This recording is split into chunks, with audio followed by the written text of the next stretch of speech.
Are your art skills improving a little slower than you wanted them to?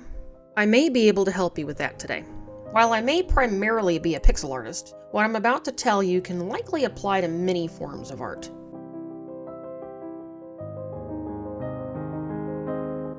Somebody needs to believe in you, and it might as well be yourself.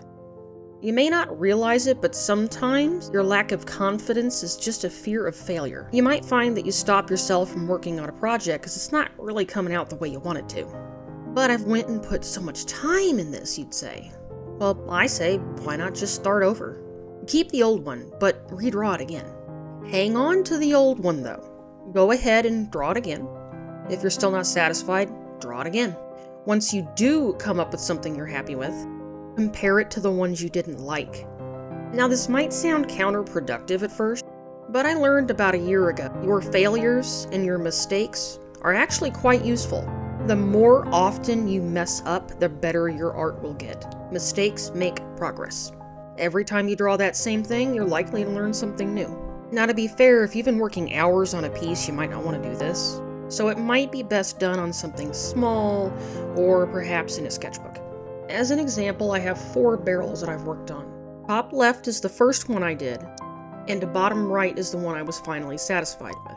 Now none of these barrels are actually terrible, but I really didn't get the look that I wanted. I found that the cooler colors were what I preferred, and the overall shape is just more appealing to me.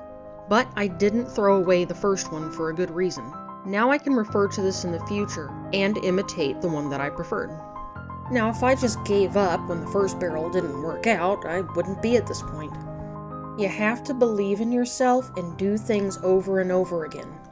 Sooner or later, you'll figure out what you want to do. Or maybe you're working on human anatomy. So the more often you draw hands and make mistakes, you may improve at a faster rate. Honestly, though, it's really hard sometimes to accept that something you worked so hard on just isn't coming out the way you wanted it to. And you know, that feeling is totally valid. It's frustrating, but you can get through this. For certain things, you may want to go get yourself a sketchbook and practice in there. And don't worry about your sketchbook looking super pretty and presentable like the ones you see on social media. Your sketchbook is a place where you can just fail all you want. You can scribble. Nobody has to see it but you. Now, if you're a pixel artist like me, the best way to do it is to repeat drawing the same thing over and over again to its completion. Of course, I'm talking about smaller items like this 32 by 32 basket of marigolds that I decided to doodle. You can probably redraw something on a bigger canvas over and over again, but I'm lazy, so to me it sounds pretty troublesome. So I need to give credit where credit is due. Fail fast, fail often has been my motto ever since I heard it on the Draftsman podcast. I'll toss a link to the specific episode in the description for you. So that being said, I hope you have a wonderful day. This is an extra short video, but I just wanted to get this out there. Thanks for watching.